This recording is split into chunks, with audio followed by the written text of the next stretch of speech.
जो स्पर्मेटोजेनेसिस है, oogenesis है, ये पूरा का पूरा प्रोसेस जो है वो बेटा मियोसिस है। ठीक है, फिर भी मैं थोड़ा सा बात कर लेता हूं माइटोसिस के कुछ पॉइंट्स पे। देखो ध्यान से, जब तुमने एनसीईआरटी पढ़ा होगा बच्चा तो एक वर्ड आया होगा सिंसाइटियम। जब आपने पढ़ा होगा एक वर्ड, तो एक वर्ड आया होगा सिंसाइटियम। ये क्या होता है? इसी को आप कह सकते हो मल्टी न्यूक्लिएट। इसी को बच्चा आप कह सकते हो मल्टी न्यूक्लिएट। ये क्या होता है, ये एनसीईआरटी में दिया है और क्वेश्चन इससे पूछे जाते हैं। ध्यान से सुनना, बहुत ही आसान सा टॉपिक है, बहुत ही आसान सा टॉपिक है ये। सिंसाइटियम वर्ड एनसीईआरटी का ही मैंने लिया है, एनसीईआरटी में ये दिया है। देखो ये सेल है, ये सेल है और ये सेल के अंदर न्यूक्लियस है, सेल के अंदर न्यूक्लियस है। ये सेल अब जाएगा सेल डिवीजन में, तो सेल डिवीजन में पहला पार्ट आएगा कौन? कैरियोकाइनेसिस। कौन सा पार्ट आया बच्चा? कैरियोकाइनेसिस। एक सेल है, सेल में एक न्यूक्लियस है, वो कैरियोकाइनेसिस में गया। लेकिन बच्चा कैरियोकाइनेसिस के बाद जब साइटोकाइनेसिस आएगा, तो कैरियोकाइनेसिस किया और ये न्यूक्लियस दो पार्ट्स में टूट गए। ये बच्चा दो पार्ट में न्यूक्लियस टूट गया। एक सेल में कितने न्यूक्लियस हो गए? दो। लेकिन ये सेल अब साइटोकाइनेसिस में नहीं जा रहा है, कोई रीजन है? वो सेल साइटोकाइनेसिस में अगर नहीं गया, सोचिए, कैरियोकाइनेसिस में गया, साइटोकाइनेसिस में नहीं गया, तो सेल के अंदर में साइटोकाइनेसिस नहीं हुआ, यानी साइटोप्लाज्म डिवाइड नहीं किया, तो सेल के अंदर दो ही न्यूक्लियस रह जाएंगे ना। आपने पढ़ा है कि जब सेल डिवाइड करता है तो पहले होता है कैरियोकाइनेसिस, न्यूक्लियस दो पार्ट्स में टूट जाता है, उसके बाद में होता है साइटोकाइनेसिस, जिसमें साइटोप्लाज्म दो पार्ट्स में टूट जाता है। साइटोकाइनेसिस तो हुआ नहीं, तो सेल के अंदर दो न्यूक्लियस हो गए। अब फिर से बच्चा सेकेंड सेल साइकिल में ये इंटर कर गया, कैरियोकाइनेसिस हुआ, साइटोकाइनेसिस मिस कर गया, साइटोकाइनेसिस नहीं हुआ। तो अब बताइए, यानी कि सेल के अंदर दो न्यूक्लियस थे, कैरियोकाइनेसिस में गए तो कितने न्यूक्लियस हो गए? चार। साइटोकाइनेसिस तो हुआ नहीं, साइटोप्लाज्म का डिवीजन तो हो नहीं रहा ना। अब फिर से बच्चा, फिर से हुआ कैरियोकाइनेसिस, साइटोकाइनेसिस एब्सेंट है, फिर से हुआ कैरियोकाइनेसिस, यानी सेल में केवल कैरियोकाइनेसिस चल रहा है, साइटोकाइनेसिस तो हो ही नहीं रहा है, साइटोकाइनेसिस तो हो ही नहीं रहा है, केवल कैरियोकाइनेसिस हो रहा है। तो एक टाइम होगा जब सेल के अंदर केवल कैरियोकाइनेसिस हुआ है, केवल कैरियोकाइनेसिस हुआ, केवल न्यूक्लियस बनते चले गए, केवल कैरियोकाइनेसिस, केवल न्यूक्लियस, साइटोप्लाज्म का डिवीजन नहीं हो रहा है, तो सेल के अंदर में ढेर सारे न्यूक्लियस हो जाएंगे, इस सेल के अंदर में ढेर सारे न्यूक्लियस हो जाएंगे। देख लो, इसी को हम लोग कहते हैं मल्टी न्यूक्लिएट। इसी को हमने कह दिया, उस सेल में ढेर सारे न्यूक्लियस हो गए, इसी को कह दिया हमने मल्टी न्यूक्लिएट। और एनसीईआरटी में इसी मल्टी न्यूक्लिएट कंडीशन को एक वर्ड नाम दिया है। एनसीईआरटी में देखिएगा वर्ड मिलेगा सिंसाइटियम, सिंसाइटियम। कहां देखा जाएगा?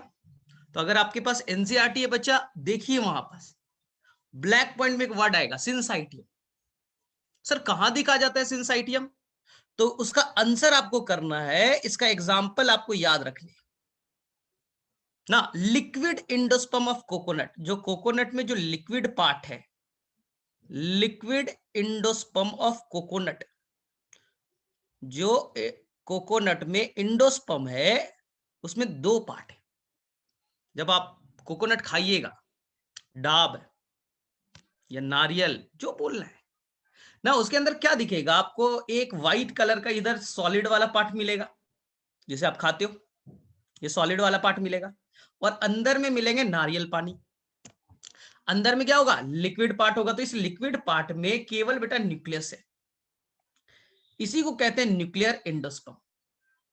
हाँ, तो लिक्विड में जो लिक्विड पार्ट जो एंडोस्पर्म का है, किसमें? कोकोनट में, वहां ऐसा दिखता है, वहां बच्चा कोकोनट में ऐसा दिखता है। तो आई थिंक सभी बच्चे एनसीईआरटी से रिलेट कर लोगे, एनसीईआरटी का ही वर्ड है, दिखा दे रहा हूं पेज नंबर। तो अगर आपके पास एनसीईआरटी होगा, ठीक है, तो आपको बहुत इजी वे में ये समझ में आ जाएगा। पेज नंबर 166 का सबसे लास्ट लाइन, अगर तुम्हारे पास एनसीईआरटी अवेलेबल है तो पेज नंबर देखना 166 का सबसे लास्ट लाइन पे ये वर्ड मिलेगा, सिंसाइटियम, लिक्विड एंडोस्पर्म ऑफ कोकोनट, जहां पर उस सेल के अंदर ढेर सारे न्यूक्लियस हो जाए। तो फटाफट सीख लो वापस से, क्यों ऐसा होता है सर, मल्टी न्यूक्लिएट क्यों हो गए, एक ही सेल में ढेर सारे न्यूक्लियस क्यों हो गए? तो उनके अंदर में सेल साइकिल चल रहा है, सेल साइकिल चल रहा है। सेल साइकिल में क्या हुआ, कैरियोकाइनेसिस हुआ, सेल के अंदर में एक न्यूक्लियस थे, वो न्यूक्लियस डिवाइड कर गया, दो पार्ट्स में टूट गए, कैरियोकाइनेसिस हो गया। कैरियोकाइनेसिस तो चल रहा है लेकिन साइटोकाइनेसिस उसे फॉलो नहीं कर रहा है, साइटोकाइनेसिस एब्सेंट है।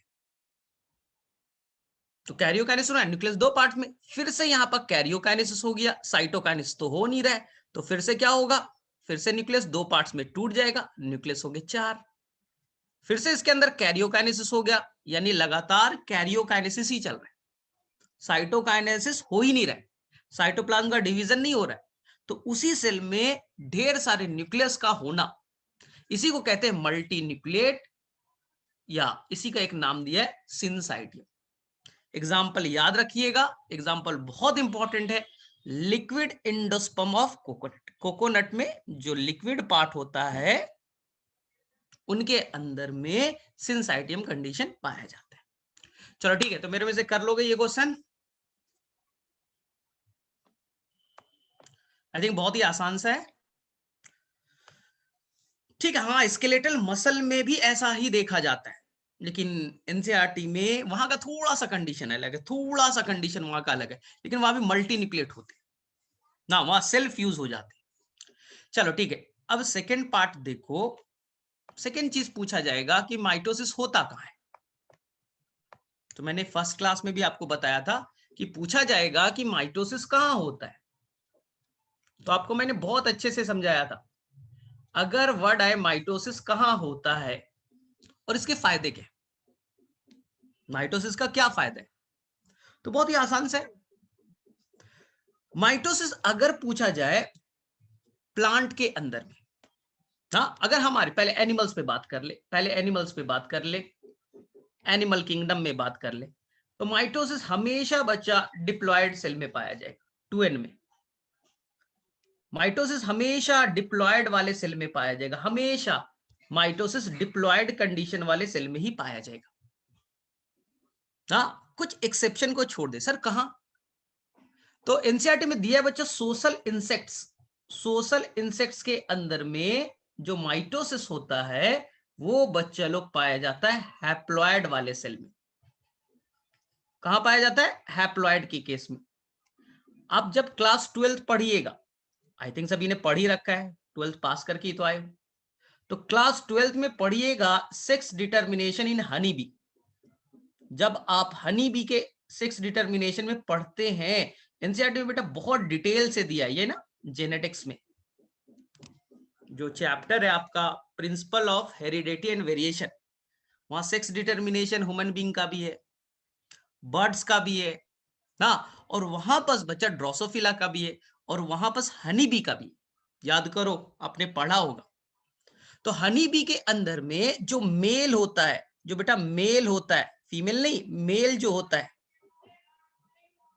ना, वो बच्चा क्या होता है, ओवम, ओवम कैसी है, ओवम, ओवम हैप्लॉइड होती, और इसी ओवम में बिना फर्टिलाइजेशन के डिवीजन स्टार्ट हो जाता है, इसी ओवम में बेटा बिना फर्टिलाइजेशन के माइटोसिस स्टार्ट हो गया, कोई फर्टिलाइजेशन नहीं है, कोई स्पर्म नहीं आया, डायरेक्टली जो ओवम है, हैप्लॉइड सेल है, वो डिवाइड कर रहा है।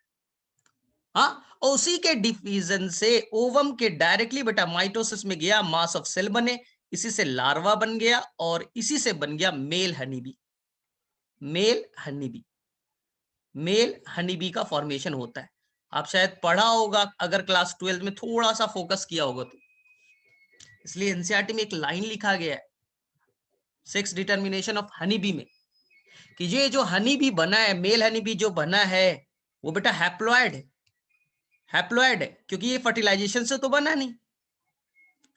केवल ओवम आया, स्पर्म तो आया ही नहीं, बिना फर्टिलाइजेशन का बन गया। इसी को आप पार्थेनोजेनेसिस भी कहते हो, बिना फर्टिलाइजेशन का ऑर्गेनिज्म बन गया, इसी को आप कहते हो बच्चा पार्थेनोजेनेसिस। अगर फ्रूट बनता, बिना फर्टिलाइजेशन का फ्रूट बन जाता, तो इसे आप पार्थेनोकार्पी कहते हैं। तो थोड़ा सा डिफरेंस होता है पार्थेनोकार्पी और पार्थेनोजेनेसिस। इसलिए एनसीईआरटी में एक बहुत अच्छा सा लाइन लिखा है, मेल हनी बी का देखो कोई फादर नहीं, ओवम यानी मां के साइड से ओवम आया, कोई फादर का नीड नहीं। तो एनसीईआरटी में नहीं था एक वर्ड, जो मेल हनी बी है दे हैव नो फादर, उनके कोई फादर नहीं होते, कोई फादर नहीं, मदर ने ओवम दिया उसी से बन गए। And they have no son, NCERT में ये भी वर्ड है, but they have no son but they have grandson. NCERT में पढ़ना ये लाइन, क्लास 12 में शायद तुमने पढ़ा भी होगा कि जो मेल हनी बी होता है उसका कोई बेटा नहीं होता, बट दे हैव ग्रांड सन, पोता वाला नहीं, नाती वाला, ग्रांड सन पोते को भी कहते हैं, ठीक है, मैटरनल ग्रांड सन मतलब नाती। तो ये वर्ड लिखा है, and male honey bee have no father, उसके कोई फादर नहीं, but they have grandfather. ये एनसीईआरटी में लाइन को देखना, ये पूछा गया नीट के एग्जाम में, मेल हनी बी का कोई फादर तो नहीं है, but they have the grand father, ना दादा वाला नहीं, नाना, ना ग्रांड फादर, यहां पर मैटरनल ग्रांड फादर यानी नाना के बारे में कहा गया। एंड दे हैव नो सन, क्योंकि कोई बेटा नहीं, दे हैव मैटरनल ग्रांड सन यानी नाती है। तो ये अब जब पढ़िएगा क्लास 12th में तो ये बहुत डिटेल से पढ़ाया जाएगा। तो वहां पर याद रखना, जो मेल हनी बी होता है वो हैप्लॉइड होता है। अब उसके अंदर में बॉडी साइज बढ़ रहा है, तो बॉडी साइज कौन बढ़ाता है? माइटोसिस से बढ़ता है। बॉडी के अंदर में जो भी पार्ट बन रहे उसका साइज बड़ा हो रहा है, तो सारा सेल तो हैप्लॉइड है, तो साइज कैसे बढ़ेगा? माइटोसिस से। तो एनसीईआरटी यहां पर वही चीज कहने की कोशिश करता है। एनसीईआरटी में दो वर्ड, दो बार ये वर्ड यूज किया गया सोशल इंसेक्ट्स के बारे में। अगर तुम क्लास 11th के पेज नंबर 167 को देखोगे, एनसीईआरटी 167 पे, तो ये स्टेटमेंट मिल जाएगा। तो फिर से मैं बोल दूं कि माइटोसिस कहां होगा, तो आपका आंसर होगा एनिमल्स के अंदर में डिप्लॉयड में होता है, डिप्लॉयड में ही होता है। लेकिन कुछ एक्सेप्शन को छोड़ दीजिए, वहां पे एक्सेप्शन कौन सा, कहां पास माइटोसिस हैप्लॉयड में होता है, तो आंसर करके आइएगा सोशल इंसेक्ट्स में, यानी हनी बी के बारे में बातें कर रहे हैं, उनके अंदर में माइटोसिस हैप्लॉयड स्टेज में भी देखा जाता है। ये बच्चा एनसीईआरटी का ही लाइन है और क्वेश्चन हमेशा इससे पूछा जाता है। चलो, तो एनिमल्स का कहानी समझ में आ गया। अब सर प्लांट में, सर प्लांट में माइटोसिस कहां होगा? तो अगर तुम प्लांट के बारे में देखोगे, मैंने पिछले क्लास में ही बताया था, तो आप प्लांट में ऐसे समझिए, आप जब पढ़ते हैं ना प्लांट किंगडम, 11th में एक चैप्टर है प्लांट किंगडम, उनके अंदर एल्गी वगैरह भी होते हैं, ब्रायोफाइट भी होता है। याद करो, प्लांट किंगडम में 5 भाई होते हैं, algae, bryophyte, pteridophyte, gymnosperm, angiosperm. तो जब आप एक वर्ड आता है बच्चा हैप्लोडिप्लॉन्टिक, हैप्लॉन्टिक, कुछ एनसीईआरटी में बच्चा फिगर बना के दिया हुआ है, पिंक कलर का, ब्लू कलर का, किसका लाइफ साइकिल हैप्लॉन्टिक है, किसका डिप्लॉन्टिक है, हैप्लोडिप्लॉन्टिक है, ऐसे वर्ड आते। इसी को कहते हैं अल्टरनेशन ऑफ जनरेशन, यानी कि पहले हैप्लॉइड था, फिर डिप्लॉयड में कन्वर्ट हुआ, फिर हैप्लॉइड में हो गया। तो देखिए ना, अल्टरनेट नहीं चल रहा है, डिप्लॉयड से हैप्लॉइड बना, फिर डिप्लॉयड बनेगा, तो अल्टरनेट चल रहा है लाइफ में, तो नाम होता है अल्टरनेशन ऑफ जनरेशन। तो प्लांट के अंदर भी माइटोसिस मेनली जो देखा जाएगा वो आपके डिप्लॉयड सेल में ही देखा जाएगा, ठीक है।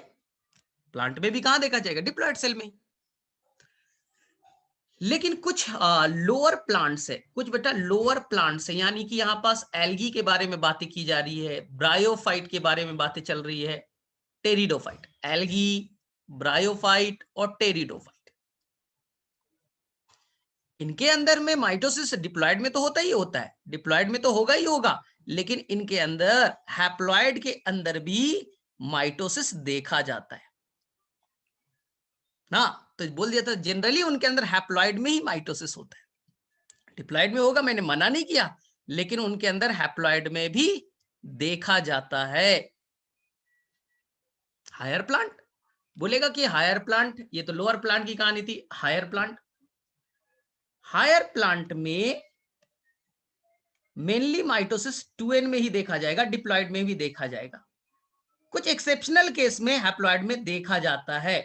तो हायर प्लांट में मेनली लिख देता हूं, मेनली डिप्लॉइड में देखा जाएगा, और लोअर प्लांट में माइटोसिस मेनली हैप्लॉइड कंडीशन में देखा जाएगा।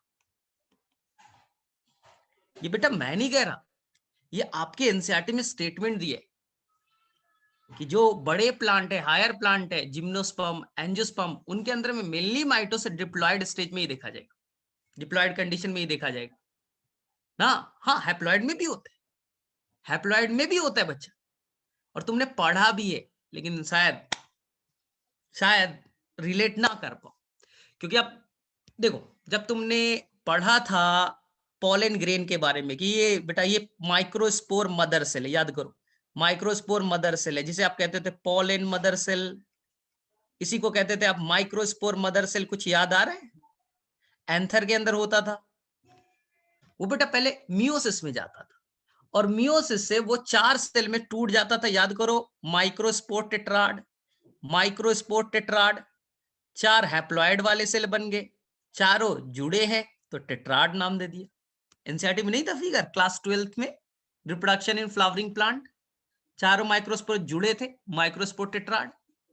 बाद में ये सारे माइक्रोस्पोर बच्चा अलग अलग हो जाते थे, और 4 फंक्शनल माइक्रोस्पोर बन गए। कैसे बच्चा? हैप्लॉइड है, हैप्लॉइड है, हैप्लॉइड है, याद करो ना। नहीं बना था, बाहर का सर दीवार बन गया एक्साइन का, स्पोरोपोलेनिन आ गए, अंदर में सर इंटाइन का सेल वॉल है, कुछ याद आ रहा है? 2 लेयर का बना हुआ था, और यही माइक्रोस्पोर ना अब जाता था बच्चा, डिवाइड करता था, और ध्यान से सुनना, इसी सेल में बेटा होते थे माइटोसिस, एक बड़ा सा सेल बना रहता था वेजिटेटिव सेल, और उसी के अंदर में एक छोटा सा सेल बन जाता था, याद करो, जेनरेटिव सेल। याद आ रहा है? जेनरेटिव सेल, ये बेटा जेनरेटिव सेल हो गया छोटा वाला, बड़ा वाला वेजिटेटिव सेल। तो देखा, हैप्लॉइड था ना, और एनसीईआरटी में नहीं लिखा था फर्स्ट माइटोसिस हुआ और एक वेजिटेटिव और जेनरेटिव बन गए। तो माइटोसिस कहाँ हो रहा है? हैप्लॉइड में ही तो हो रहा है। माइक्रोस्पोर क्या है? हैप्लॉइड है, उन्हीं के अंदर तो हुआ है। और जब यही माइक्रोस्पोर, इसी को कहा था टू सेल्ड वाला पॉलन ग्रेन ना, और जब बच्चा यही स्टिग्मा पे गिरेगा, ये स्टाइल, ये बेटा ओवरी, यही पॉलन ग्रेन बेटा जब स्टिग्मा पे गिरेगा तो वेजिटेटिव सेल बेटा इलोंगेट हो जाएगा और पॉलन ट्यूब बनाएगा। याद करो, वेजिटेटिव सेल का न्यूक्लियस आगे लीड करेगा, हैप्लॉइड है।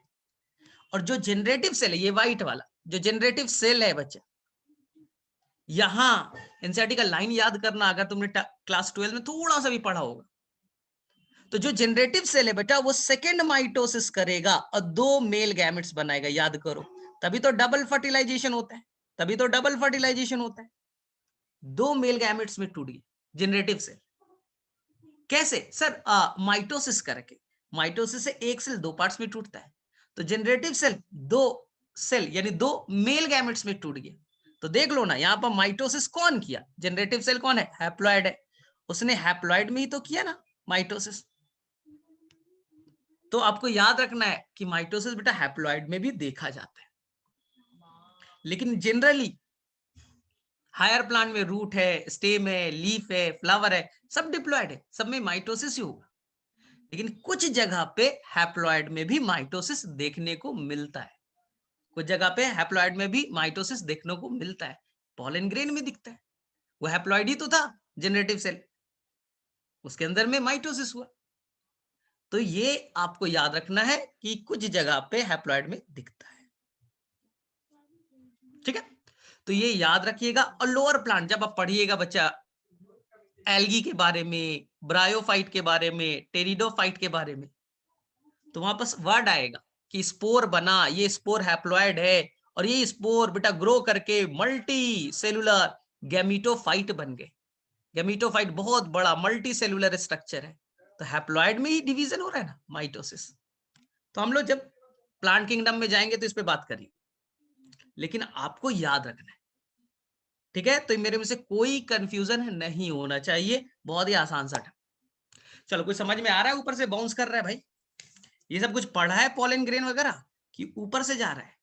क्लास 12 थोड़ा सा भी पढ़ा होगा ना, तो समझ में आना है। ठीक है, कल्पना आ रहा है कुछ? क्लास 12 का ही है, कुछ नया चीज नहीं है, जो आपने एनसीईआरटी में पढ़ा था वही चीज है।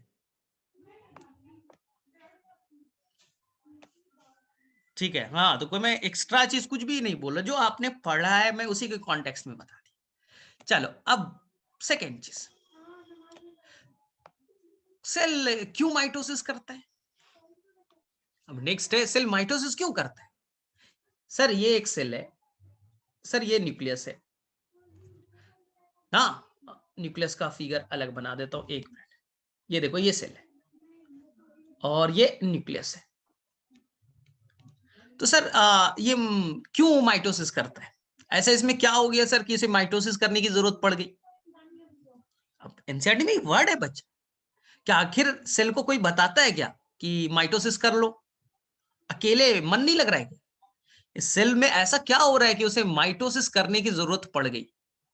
तो एनसीईआरटी में बेटा कुछ ऐसे कर्ण साइटोप्लाज्म रेशियो वर्ड यूज किए गए, उसको समझिए, समझिए ध्यान से। आखिर इस सेल में क्या हो रहा है, ध्यान से सुनना।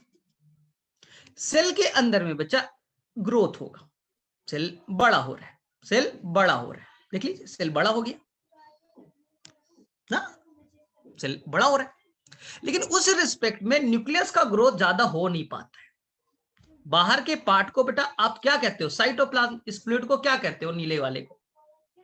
न्यूक्लियस के बाहर जो है उसे साइटोप्लाज्म कहते हो, और जो रेड वाला है ये बच्चा आपका न्यूक्लियस है। अंदर के फ्लूइड को न्यूक्लियोप्लाज्म कह दीजिए, अंदर के फ्लूइड को, न्यूक्लियस का फ्लूइड न्यूक्लियोप्लाज्म, उसके बाहर में जो फ्लूइड है उसे साइटोप्लाज्म कहते हैं।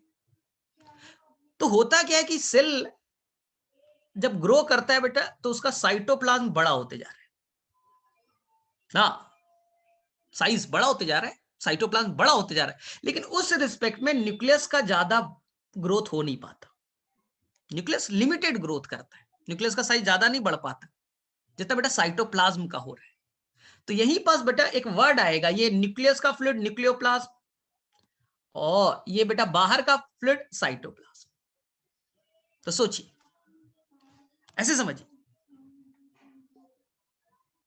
एक स्टेट है, राज है, पुराने जमाने की कहानी, राज है, उसके अंदर बेटा ये राजा है, ये राज्य है जिसका नाम आपका साइटोप्लाज्म है, और उसमें बेटा एक राजा है, ठीक है?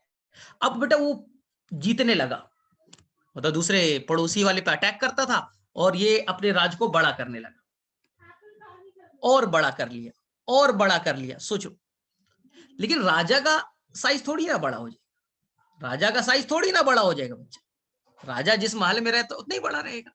लेकिन राज बड़ा होते जा रहा है, अब उसे संभल नहीं रहे, उसे संभल नहीं रहा है, तो क्या करेगा? बेटर है उसको अच्छे से चलाना है, बेटर है कि अच्छे से चलाने के लिए उस राज का बंटवारा कर दो, क्योंकि राज को कंट्रोल कौन करता है? राजा। इस सेल को रियल में कंट्रोल कौन करता है बेटा? न्यूक्लियस। अब समझ में आया कर्ण साइटोप्लाज्म रेशियो, यानी न्यूक्लियस का साइज और बेटा साइटोप्लाज्म, न्यूक्लियोप्लाज्म का साइज, न्यूक्लियोप्लाज्म, और ये बेटा साइटोप्लाज्म। देखिए, तो जैसे जैसे सेल बड़ा हो रहा है ना, तो वहां पर साइटोप्लाज्म का अमाउंट बड़ा हो रहा है, और उसको कंट्रोल करने वाला न्यूक्लियस है, न्यूक्लियस का साइज तो बढ़ ही नहीं रहा है, तो ये रेशियो बेटा क्या हो रहा है? डिफर कर रहा है। हाँ, साइटोप्लाज्म बड़ा होते जा रहा है, साइटोप्लाज्म देखिए ज्यादा हो रहा है, उस रिस्पेक्ट में न्यूक्लियस का साइज तो बढ़ नहीं रहा है, तो इस रेशियो में बेटा चेंजेस आने लगते हैं।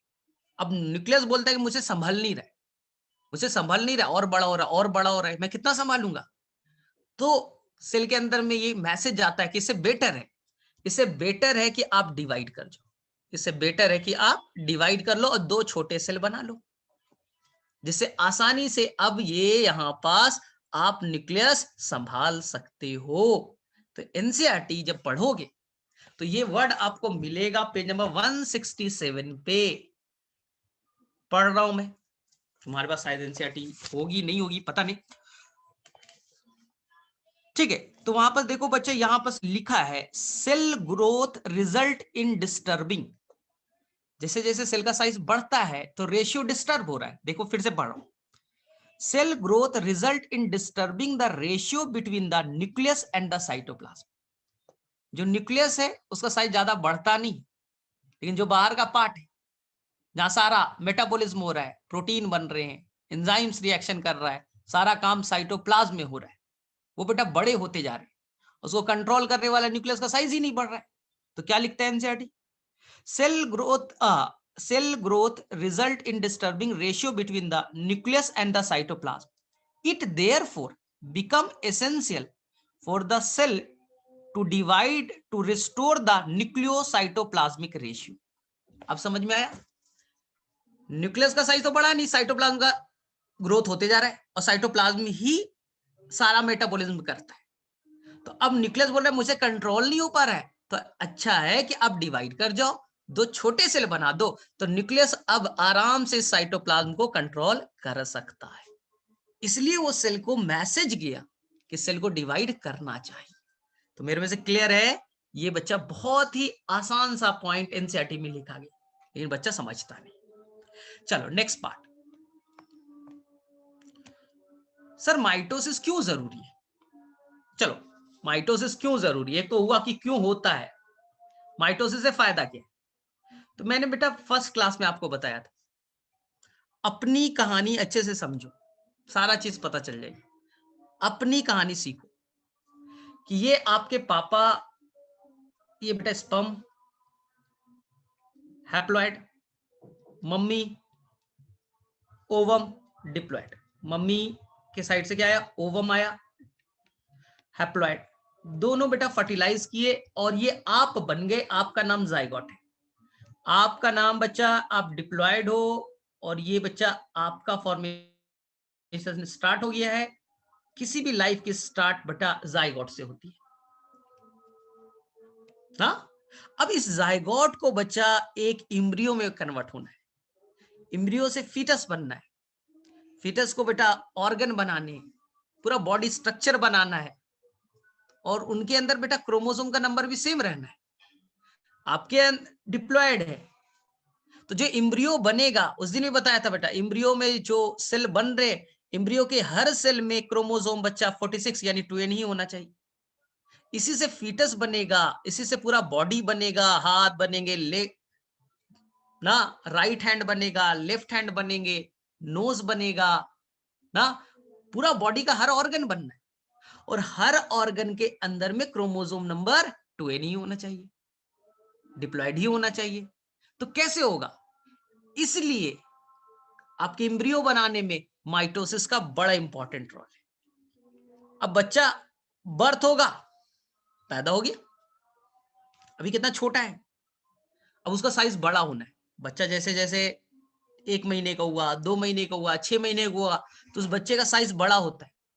तो साइज जब बड़ा होगा, पैर बड़ा होगा, हाथ बड़ा होगा, लीवर बड़े होंगे, तो कैसे बड़ा होगा? क्या जब तुम बच्चा पैदा हुए थे तो तुम्हारा हाथ इतना बड़ा ही था कि छोटा था? बोले सर छोटा था। तुम्हारा साइज क्या इतना ही बड़ा था? नहीं सर, साइज भी छोटा था। तो कैसे तुम बड़े हो गए? बॉडी का ग्रोथ कैसे हुआ? तो सर अंदर का सेल डिवाइड हुआ होगा, यानी माइटोसिस, यानी माइटोसिस। सोचो, तुम्हारे अंदर बोला जाता है बच्चा कि आरबीसी 120 दिनों के बाद, 120 डेज के बाद में मर जाता है। पढ़ते हो ना, आरबीसी का लाइफ साइकिल 4 मंथ्स का, 120 दिनों का है, 120 डेज के बाद मर जाएगी। तो क्या नया आरबीसी नहीं बनना चाहिए? क्या नया आरबीसी नहीं बनना चाहिए? सर कैसे बनेगा? तो जो बोन मैरो, वहां के सेल डिवाइड करेंगे और नया आरबीसी बन जाएगा। यानी कि जो रिपेयर होना है, आरबीसी का लॉस हो रहा है, 120 डेज मर गया, तो क्या नया आरबीसी नहीं बनेगा? एकदम बनेंगे। बोन मैरो फिर से बनाएगा। तो कैसे बनाएगा? माइटोसिस से ही बनाएगा। इसी को एनसीईआरटी ने दिया बेटा रिपेयर। तुम गए और तुम्हारे सेल का डैमेज हो गया, तुम कहीं टकराए, तुम्हारा स्किन सेल छिल गया, हाँ कोई बॉडी ऑर्गन मसल का सेल बेटा डिग्रेड हो गया, तो क्या वापस से नहीं बनता? जहां पर वुंड हो गया, घाव हो गया, डिग्रेड हो गया टिश्यू, क्या वापस से नया वापस सेल नहीं आते, टिश्यू नहीं आते? एकदम आते। तो कैसे आता है? सर वहां वाले सेल डिवाइड करके और वापस से नया सेल ऐड कर देते होंगे। तो माइटोसिस तो इंपॉर्टेंट है ना। आपके अंदर का जो गट है बच्चा, मिड गट, हिंड गट जो पढ़ते हो, उसको जो लाइनिंग है, वहां पर सेल हमेशा मरते रहते हैं और मरने के बाद नया सेल वहां अटैच होते रहते हैं। तो कैसे हो गया? वहां के सेल तो मर रहे हैं, तो फिर से नया सेल कैसे आ सकता है भाई? तो वहां के सेल माइटोसिस करके नया वाला सेल को, पुराने वाले सेल को रिप्लेस कर दिया जाता है, नया वाला सेल आ गया। तो ये कहानी। तो बेटा माइटोसिस इसलिए जरूरी। अब बोलते हो कि प्लांट जो है ना वो कंटिन्यूअस ग्रोथ करता है, हमारे अंदर बेटा ग्रोथ रुक जाता है। हमारे अंदर में एक टाइम आने के बाद ग्रोथ रुक जाएगा, फिर हमारी लंबाई, मोटापा, चौड़ाई नहीं बढ़ता है। लेकिन प्लांट में बेटा कंटिन्यूअस चलते रहते हैं। जब आप चैप्टर पढ़ोगे प्लांट ग्रोथ एंड डेवलपमेंट, तो वहां पर वर्ड आएगा कि प्लांट का जो ग्रोथ है वो कंटिन्यूअस प्रोसेस है। सर क्यों? क्योंकि प्लांट के अंदर में स्पेशल बच्चा टिश्यू है ना, इसका नाम है मेरिस्टेमेटिक टिश्यू, जो लगातार अपने आप को डिवाइड करते रहता है। पढ़ते हो तो रूट एपिकल मेरिस्टेम, वो डिवाइड करेगा और रूट बड़ा होगा। शूट एपिकल मेरिस्टेम वो डिवाइड करेगा, नया सेल बनाएगा, लंबाई बड़ी होगी। और कुछ बच्चा आप कुछ प्लांट के अंदर में कैम्बियम रिंग वगैरह बनता है, कुछ कैम्बियम रिंग बनते हैं, वो भी बेटा लगातार माइटोसिस कर रहा है, लगातार डिवाइड कर रहा है और डिवाइड करके बेटा मोटापा बढ़ा रहा है।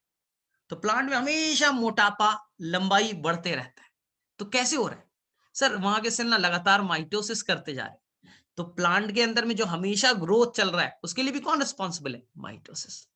तो आई थिंक आपको ये पूरा पार्ट जिसका नाम एनसीईआरटी में दिया है सिग्निफिकेंस ऑफ माइटोसिस, वो बहुत अच्छे से आपको याद हो जाना चाहिए, बहुत अच्छे से आपको याद होना चाहिए, बहुत ही आसान सा है।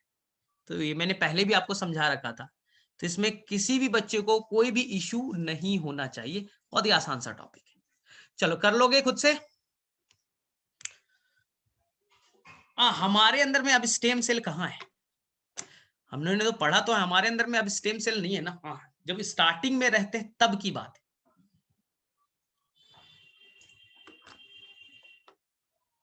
कर लोगे? ठीक है।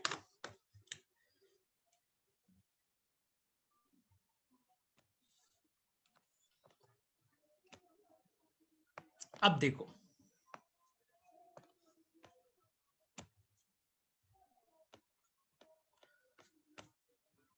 अब आया खतरनाक वाला पार्ट जिसका नाम है मियोसिस।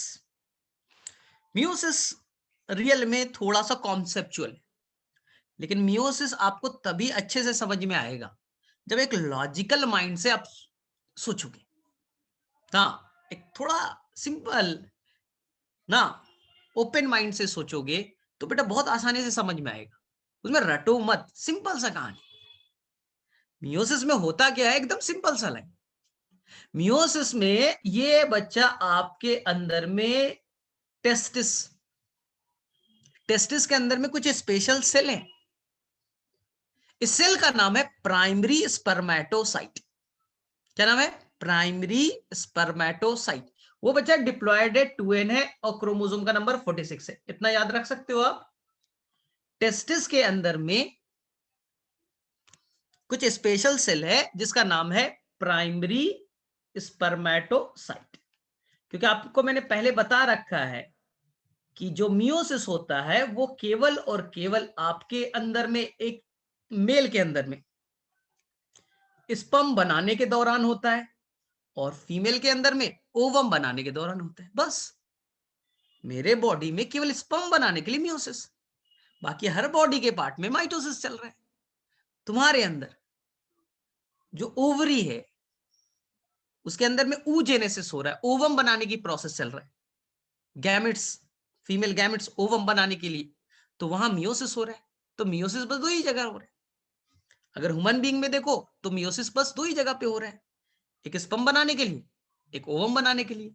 और रिप्रोडक्टिव सिस्टम में आपको बहुत डिटेल से पढ़ाया भी तो जाता है कि कैसे स्पर्म बनता है। और इसमें बड़ा कंफ्यूज हो जाते हैं बच्चे, सर कैसे हो गया? तो सिंपल सा आइडिया दे रहा हूं। ये प्राइमरी स्पर्मेटोसाइट के अंदर में टोटल क्रोमोसोम है 46। और बच्चा लोग जो मियोसिस है उसमें सेल दो बार डिवाइड करेगा।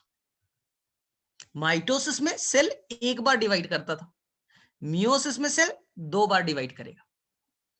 इसलिए मियोसिस को आप सिंपल से वर्ड में कहो डबल डिवीजन, क्योंकि यहां पर सेल दो बार डिवाइड करने वाला है, दो बार डिवाइड करेगा। ठीक है, तो ये हमने दो बार डिवाइड किया, इसलिए मियोसिस को हमने बोला कि इसके दो पार्ट्स हो गए, मियोसिस 1, और फिर से सेल डिवाइड करेगा, तैयारी करेगा, फिर डिवाइड करेगा, तो उसे कहेंगे मियोसिस 2।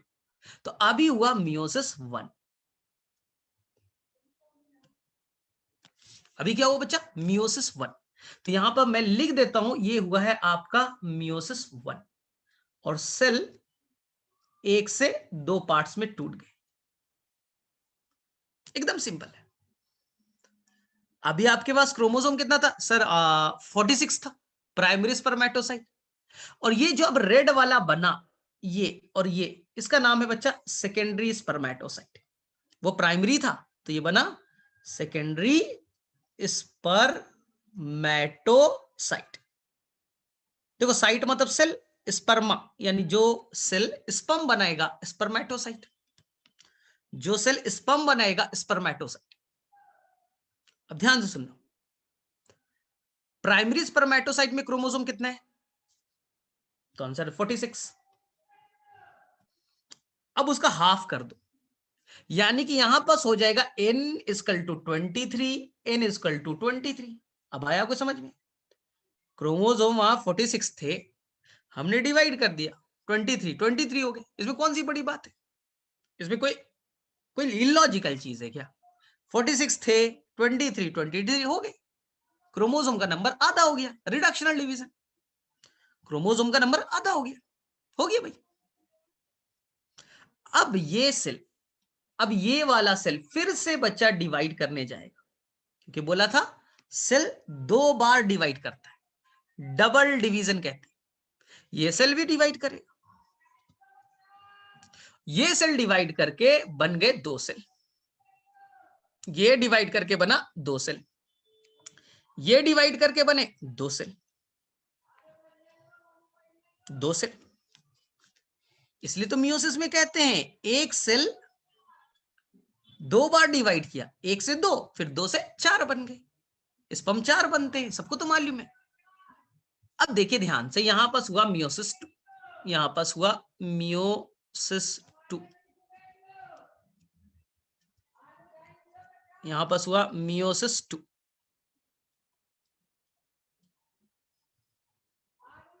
ठीक है, मियोसिस 2। अब मियोसिस 2 में क्या होगा? मियोसिस 2 जस्ट लाइक माइटोसिस है बेटा, ये एनसीईआरटी लिखता है। अगर आप एनसीईआरटी को गलती से कभी लाइफ में उठा लिए, पढ़ लिए, तो एनसीईआरटी में ये स्टेटमेंट है कि meiosis 2 is just like mitosis है, इक्वेशनल डिवीजन की तरह, जहां पहले सेल में 23 क्रोमोसोम है, डिवाइड करने के बाद में 23 ही रहेंगे, एन इज द 23 ही रहेगा। माइटोसिस में यही तो होता है, इक्वेशन सेम होते हैं। सर कैसे? हमने बहुत अच्छे से तुम्हें बताया कि पहले अपने आप को डबल कर लेगा। याद करो कल बताया तो था कि जब एनाफेज होता है तो वहां पर क्रोमोसोम को तोड़ दिया जाता है, और हर क्रोमोसोम अब दो नए क्रोमोसोम बन जाते हैं।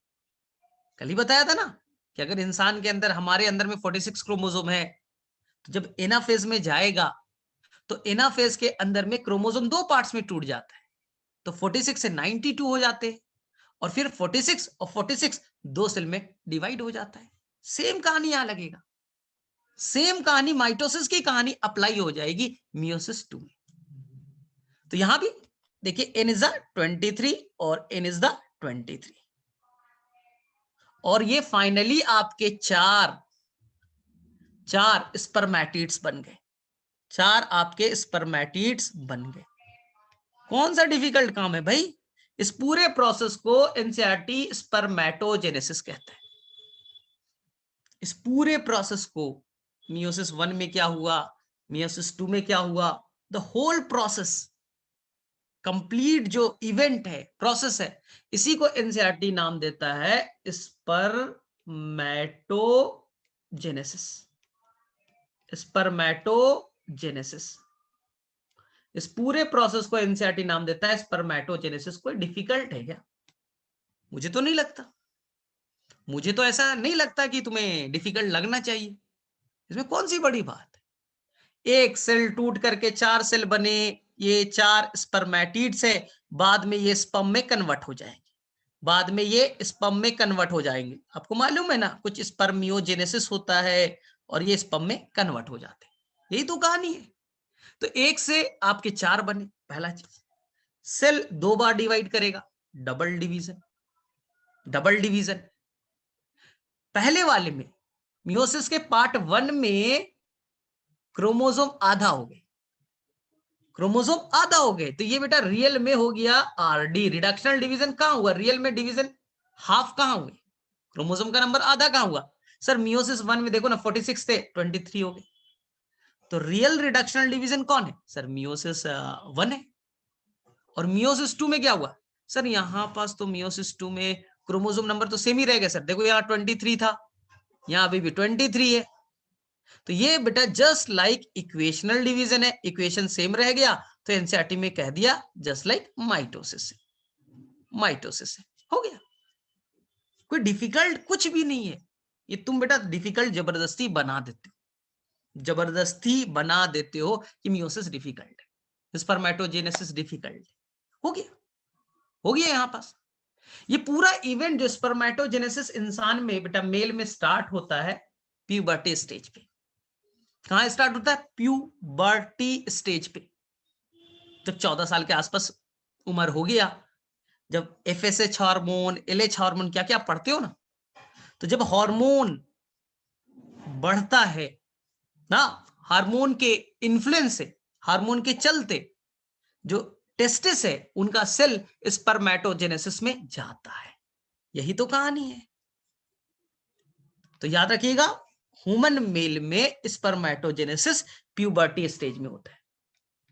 किस स्टेज में होता है? प्यूबर्टी स्टेज में।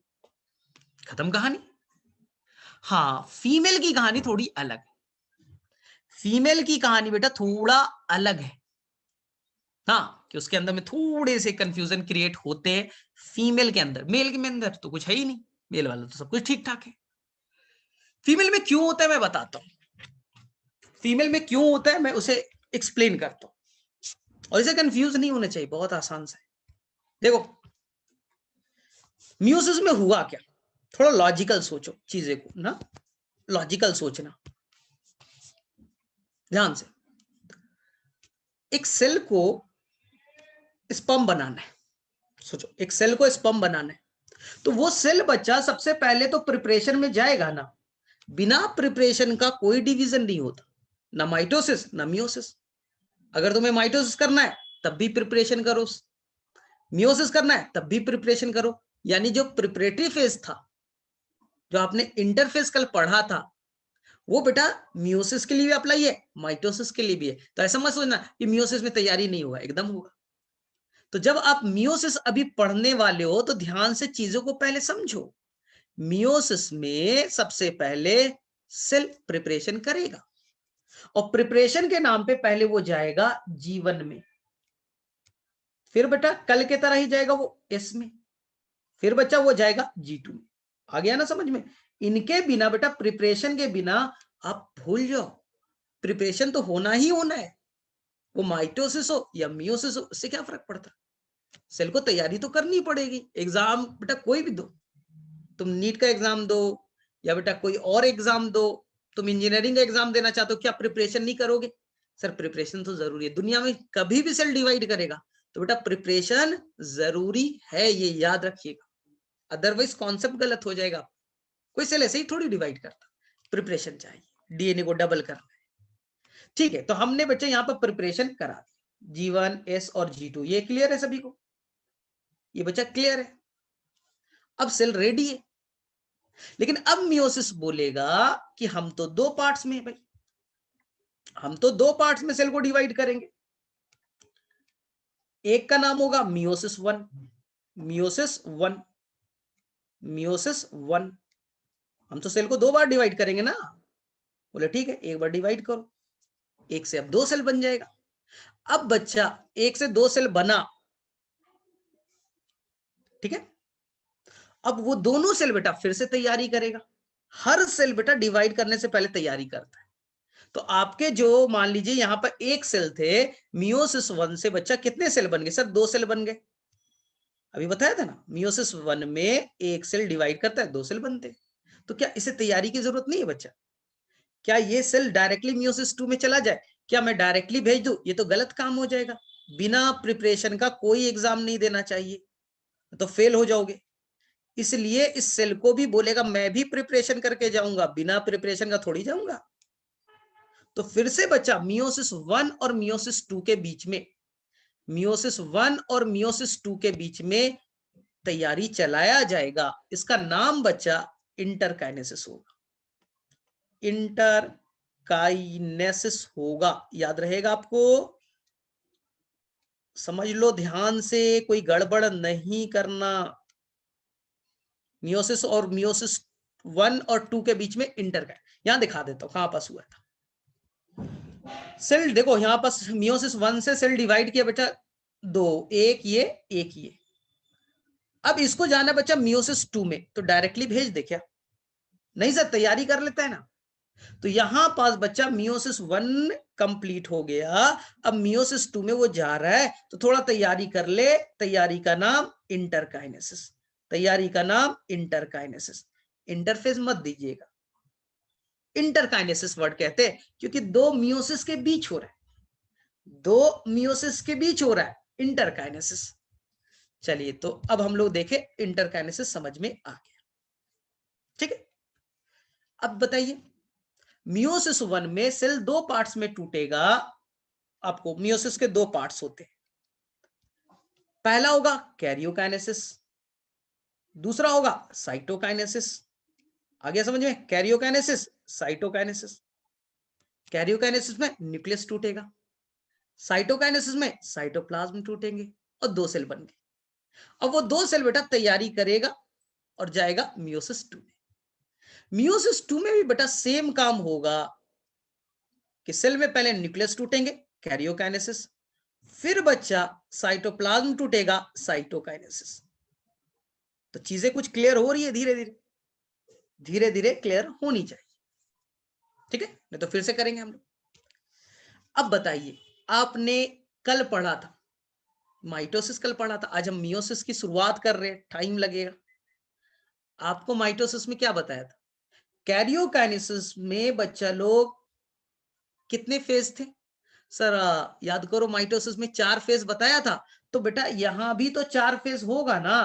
प्रोफेज, मेटाफेज, एनाफेज, टीलोफेज, कि नहीं होना चाहिए?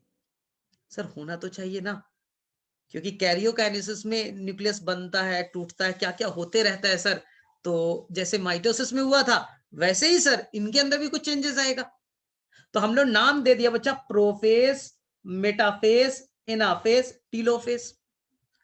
ये मियोसिस 1 का है, इसलिए नाम पड़ेगा प्रोफेज 1, मेटाफेज 1, एनाफेज 1, टीलोफेज 1। क्योंकि ये कैरियोकाइनेसिस किसका हो रहा है? मियोसिस 1 का हो रहा है, तो नाम पड़ेगा प्रोफेज 1, मेटाफेज 1, एनाफेज 1, टीलोफेज 1। हो गया। अब न्यूक्लियस दो पार्ट्स में टूट गए, अब जाएगा साइटोकाइनेसिस में। साइटोकाइनेसिस में साइटोप्लाज्म हो गए और ये दो सेल बन गए, दो सेल बन गए, टेंशन फ्री। अब इस सेल को बोला जा रहा है चल बेटा तू अब फिर से डिवीजन में जाना है। बोले थोड़ा सा तैयारी तो करने दो भाई, अभी तुरंत मेडिकल का एग्जाम दिया है, फिर से मैं दूसरा एग्जाम देना है, थोड़ा तैयारी तो कर ले। तो ये सेल बेटा फिर से थोड़ा तैयारी करेगा। इसी तैयारी का नाम बच्चा इंटरफेस है, इसी तैयारी का नाम इंटरकाइनेसिस है, नॉट द इंटरफेस, ठीक है। इंटरफेज और इंटरकाइनेसिस में थोड़ा सा डिफरेंस होता है, मैं जब आगे क्लासेस बढ़ेगी तब क्लियर होगा। इंटरकाइनेसिस भी एक तरह से तैयारी वाला पार्ट है, इंटरफेज का ही छोटा भाई ना। तो ये सेल अब तैयारी में जाएगा, उसका नाम है इंटरकाइनेसिस। अब सेल को बोला गया चल फटाफट डिवाइड कर ले, बोले ठीक है डिवाइड कर रहा हूं। तो सेल बेटा फिर से जाएगा कैरियोकाइनेसिस में और साइटोकाइनेसिस में। अब सोचो कैरियोकाइनेसिस के फिर से 4 पार्ट्स, कैरियोकाइनेसिस में फिर से 4 पार्ट्स, प्रोफेज, मेटाफेज, एनाफेज और टीलोफेज।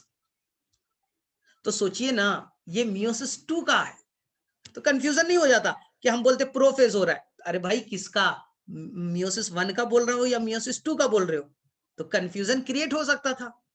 तो हमने मियोसिस 2 का प्रोफेज है तो नाम दे दिया प्रोफेज 2, मेटाफेज 2, एनाफेज 2 और टीलोफेज 2। कंफ्यूजन ना हो, नहीं तो मैं बोलता ना कि देखो ना वो सेल है ना वो गया था एनाफेज में, तो तुम बोलते एनाफेज में, एनाफेज तो 2 बार होगा क्योंकि मियोसिस 2 बार हो रहा है, एनाफेज तो 2 बार हुआ, किसकी बात कर रहे हो। तो मैंने बोला ओ मियोसिस 2 का, तो इससे बेटर है कि उसका नाम दे दीजिए ना, एनाफेज 2 का आप बात कर रहे थे। क्लियर है। तो कहीं पर कोई कंफ्यूजन क्रिएट नहीं करना है जानबूझ करके, अपने से कंफ्यूजन क्रिएट मत कीजिए। अब जब मैं बोलूंगा बच्चा वो और ध्यान से सुनना है, ध्यान से देखो क्या हुआ होगा, इसलिए लॉजिकल ब्रेन खोलो। कोई भी सेल बच्चा, जैसे मेरे अंदर स्पर्म बनना है तो वो सेल सबसे पहले जीवन में गया, एस में गया, G2 में गया, बोले ठीक है गया, प्रिपरेशन हो गया। अब प्रिपरेशन करने के बाद वो जाएगा मियोसिस में, तो मियोसिस तो दो मियोसिस है ना, सेल 2 बार डिवाइड करने वाला है, एक बार नहीं, माइटोसिस नहीं है, ये मियोसिस चल रहा है। तो सेल 2 बार डिवाइड करने वाला है, तो हम लोग सबसे पहले सेल का पहला डिवीजन पढ़ने वाले हैं मियोसिस 1। तो मियोसिस 1 में सेल 2 पार्ट्स में टूट जाएगा। जब सेल 2 पार्ट्स में टूटेगा, ठीक है भाई, तो मियोसिस में क्या होता है, एक कैरियोकाइनेसिस, एक साइटोकाइनेसिस। अब कैरियोकाइनेसिस में आपने पढ़ा है पिछले क्लास में कि न्यूक्लियस के अंदर बहुत सारे चेंजेस आते हैं, याद करो। माइटोसिस में आपने कल पढ़ा नहीं था कि कैरियोकाइनेसिस में ड्रामेटिक फेज है, पहले प्रोफेज होता है, मेटाफेज होता है, एनाफेज होता है, टीलोफेज होता है। तो यहां भी तो होगा ना, यहां भी होगा, सेम काम यहां भी होगा। तो यहां पास कंफ्यूजन क्रिएट हो जाता है क्योंकि 2 बार सेल डिवाइड करना है, 2 बार मियोसिस का प्रोसेस चलेगा, तो कंफ्यूजन क्रिएट ना हो तो हमने नाम दे दिया प्रोफेज 1, मेटाफेज 1, एनाफेज 1, टीलोफेज 1। फिर साइटोप्लाज्म में टूटा, सेल 2 पार्ट्स में टूट गए, ये और ये। अब इस सेल को बोला बेचारा बैठा भी नहीं, बोला फिर से चल, फिर से डिवाइड कर, मियोसिस 2 में चल, तो बोले थोड़ा सा तैयारी तो करने दो। तो तैयारी का नाम इंटरकाइनेसिस, तैयारी कर लिया। अब तैयारी के बाद आगे बढ़ा मियोसिस 2 में। अब मियोसिस 2 में सेल डिवाइड करेगा, और सेल को डिवाइड करना है भाई तो पहले न्यूक्लियस टूटेगा, कैरियोकाइनेसिस, फिर साइटोप्लाज्म अलग होंगे, साइटोकाइनेसिस। तो मियोसिस 2 में बच्चा कैरियोकाइनेसिस में भी प्रोफेज, मेटाफेज, एनाफेज और टीलोफेज आने वाला है। तो कंफ्यूजन क्रिएट होता है, तो प्रोफेज 2, मेटाफेज 2, एनाफेज 2, टीलोफेज 2 डाल दिया कि कहीं पर कोई कंफ्यूजन क्रिएट ना हो। फिर साइटोकाइनेसिस होगा और सेल बेटा 4 पार्ट्स में टूट चुके होंगे। अब एक पॉइंट बहुत अच्छे से करना है, बहुत अच्छे से, जो मैं बोलूंगा 99% चांस है यहीं से क्वेश्चन आता है। जो आपका मियोसिस 1 है उसको टारगेट करो, बोले ठीक है मियोसिस 1 का टारगेट कर लिया। मियोसिस 1 में क्या होगा, सेल 1 से 2 पार्ट्स में टूटने की बात कर रहे हैं, बोले हाँ। तो मियोसिस 1 में 1 से सेल जब टूटेगा बेटा पहले तो कैरियोकाइनेसिस में जाएगा, तो कैरियोकाइनेसिस में जाएगा तो वहां आएंगे प्रोफेज 1, मेटाफेज 1, एनाफेज 1, टीलोफेज 1। लेकिन जो प्रोफेज 1 है बेटा बहुत ही इलोंगेटेड है, बहुत ही कॉम्प्लेक्स है। ये जो प्रोफेज 1 है वो बहुत ही बड़ा प्रोसेस है, बहुत ही कॉम्प्लेक्स प्रोसेस है, बहुत टाइम टेकन प्रोसेस है। इसलिए बेटा साइंटिस्ट ने इसे समझने के लिए, बड़ा कॉम्प्लेक्स चलता है, इसलिए साइंटिस्ट ने समझने के लिए प्रोफेज 1 को फर्दर 5 पार्ट्स में तोड़ दिया, क्योंकि इतना काम ही हो रहा है, इतना कॉम्प्लेक्स ही कि एक साथ कैसे हम लोग बता दे उस सारे काम को ना, कैसे इतना काम को एक साथ बता दे। तो साइंटिस्ट ने प्रोफेज 1 में बहुत सारे फंक्शन हो रहे थे, बड़ा कॉम्प्लेक्स हो गया था, तो उसे सिंपल करने के लिए उन्होंने इसे लिप्टोटीन, जाइगोटीन, पैकीटीन, डिप्लोटीन और डायाकाइनेसिस में डिवाइड कर दिया। फिर से बोल रहा हूं, प्रोफेज 1 जो था बड़ा कॉम्प्लेक्स था, बहुत सारे काम हो रहे थे, तो साइंटिस्ट लोग एक साथ बता सकते थे, लेकिन बोल रहे नहीं यार बहुत सारा काम हो रहा है, तो एक साथ कैसे हम लिख दे सारे काम को। स्टेप वाइज पढ़ते तो आसान लगेगा, स्टेप वाइज पढ़ लेते हैं कि कुछ क्रॉसिंग ओवर होता है, क्या क्या होता है वो बाद में जाएंगे, चियाज़-माटा वगैरह भूल जाते, कुछ नहीं आता मुझे। इसलिए उन्होंने इस चीज को समझने के लिए उसे 5 पार्ट्स में तोड़ दिया, लिप्टोटीन, जाइगोटीन, पैकेटीन, डिप्लोटीन और डायाकाइनेसिस। अब समझ में आया? तो आपके दिमाग में ये चीज चल सकता है, सर क्या मियोसिस 2 में भी ऐसा होगा, प्रोफेज 2 में ऐसा होगा? आपका आंसर होगा नो, बस खत्म। आपका आंसर होगा नो। ये बेटा बहुत सिंपल है, प्रोफेज 2 सिंपल है, प्रोफेज 1 कॉम्प्लेक्स है, इसलिए प्रोफेज 1 को हमने फर्दर 5 सब स्टेज में, क्योंकि प्रोफेज तो खुद स्टेज है, उसके अंदर में कुछ हो रहे तो सब स्टेज में डिवाइड कर दिया, प्रोफेज 2 को नहीं किया गया। ये बड़ा इंपॉर्टेंट क्वेश्चन है, प्रोफेज 2 को मत कीजिएगा, न तो बेटा फिर से नाम होगा लिप्टोटीन 1, लिप्टोटीन 2। अरे भाई इतना नहीं करना है कॉम्प्लेक्स, इसलिए आप ध्यान से एकदम, अब दिमाग पे थोड़ा जोर लगाइए, दिमाग पे बेटा जोर लगाइए कि कोई सेल है, उस सेल को डिवाइड करना है, तो सेल बेटा पहले प्रिपरेशन करेगा। देखो ध्यान से, इस बार फिर से एक बार रिवीजन दे रहा हूं, क्योंकि ऊजेनेसिस तुम्हें बेटा बहुत डिफिकल्ट लगता है। क्यों? क्योंकि ये पार्ट तुम्हें नहीं आता।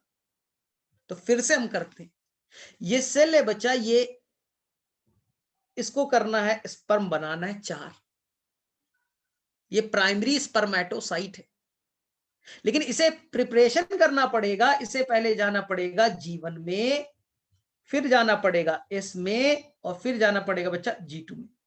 तो ये सेल को पहले प्रिपरेशन से जाना पड़ेगा, इस प्रिपरेशन का नाम ही इंटरफेस था। प्रिपरेशन का नाम बताया ना, इंटरफेस। पहले आराम से किया, इंटरफेस किया, ठीक है, आराम से सीखिएगा। अब इस सेल को तैयार हो गया, वो बोलेगा सर इंटरफेस हो गया, अब एम फेज चला दीजिए। हाँ चलो एम फेज चला रहा हूं, लेकिन इस बार एम फेज का नाम है मियोटिक फेज, माइटोटिक नहीं है इस बार, अब है बच्चा मियोटिक फेज है, माइटोटिक नहीं मियोटिक फेज है इस बार। एम फेज मतलब मियोटिक फेज, कल पढ़ा ना माइटोटिक, आज मियोटिक पढ़ो। मियोटिक फेज में वो सेल बच्चा 2 बार डिवाइड करने वाला है, तो पहले बार डिवीजन को हम लोग कहेंगे मियोसिस 1, मियोसिस 1, ध्यान से एकदम करना। और मियोसिस 1 में सेल 1 से 2 डिवाइड करेगा, सेल अब डिवाइड करने के लिए, लेकिन आपको मालूम है कि सेल के अंदर में पहले क्या होता है, कैरियोकाइनेसिस होता है, न्यूक्लियस 2 पार्ट्स में टूटते हैं, और कैरियोकाइनेसिस के दौरान में इस सेल को 4 स्टेज से गुजरना पड़ेगा, जिसे हमने नाम दिया प्रोफेज, मेटाफेज, एनाफेज, टीलोफेज। ये मियोसिस 1 का था।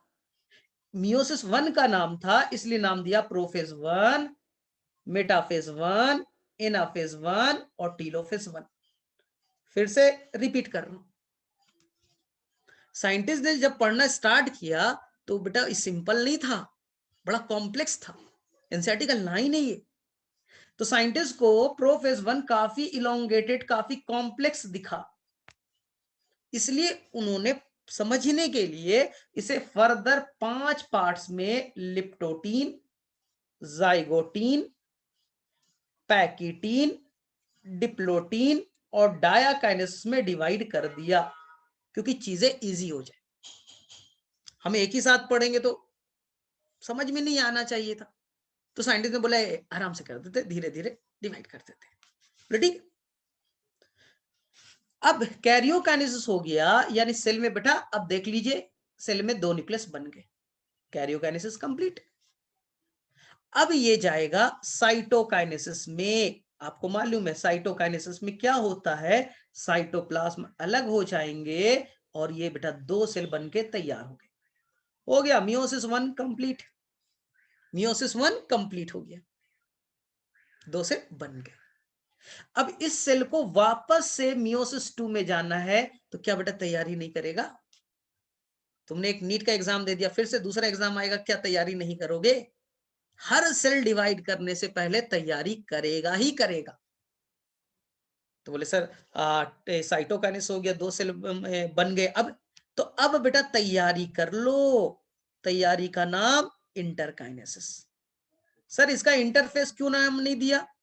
इसका रीजन मैं बाद की क्लासेस में बताऊंगा, और मुझसे पूछना ना, अभी बताऊंगा तो कॉम्प्लेक्स हो जाएगा चीजें। सर इसका नाम इंटरफेस क्यों नहीं? इसलिए नहीं है कि हाँ बेटा डीएनए का डुप्लीकेशन यानी रेप्लिकेशन नहीं होगा, शायद तुम्हें समझ में ना आए अभी। इंटरफेज में जब आप इस फेज में जाते थे तो डीएनए का अमाउंट डबल होता था ना, डीएनए अपने आप को डबल करता था, रेप्लिकेट करता था, 2C से 4C बन जाते थे।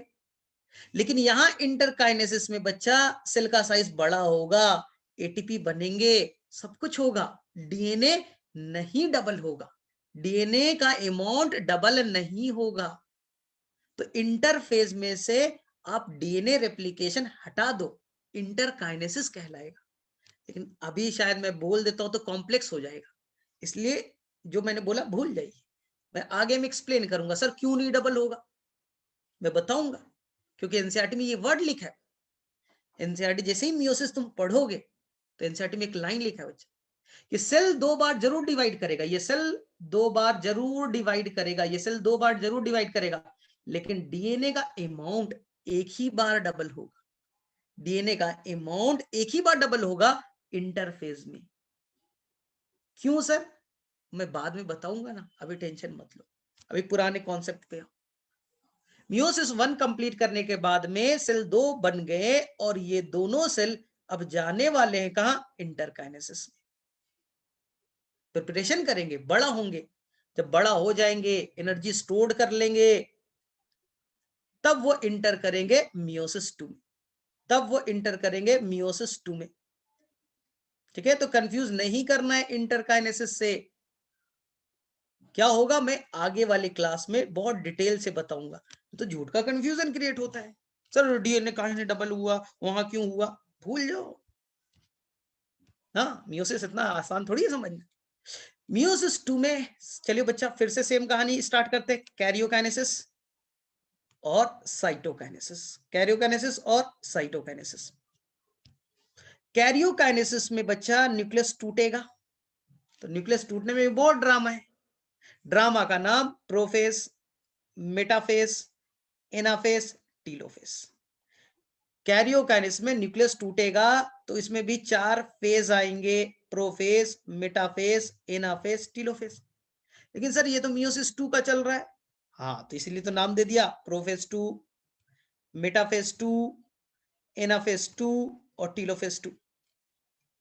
सर यहां पास भी होगा ना प्रोफेस 2, सर लिप्टोटीन जाइगोटीन, अरे कॉम्प्लेक्स नहीं है ये, प्रोफेज टू बेटा लिख दो सिंपल सिंपल। अगर बेटा सिंपल मैथमेटिक्स है क्यों इतना अब बेटा कॉम्प्लेक्स कर रही हो? जब कॉम्प्लेक्स था तो हमने 5 स्टेट में डिवाइड कर दिया। ये सिंपल है तो मत तोड़िए, मत तोड़िएगा, ठीक है। Prophase two, metaphase two, anaphase two, telophase two.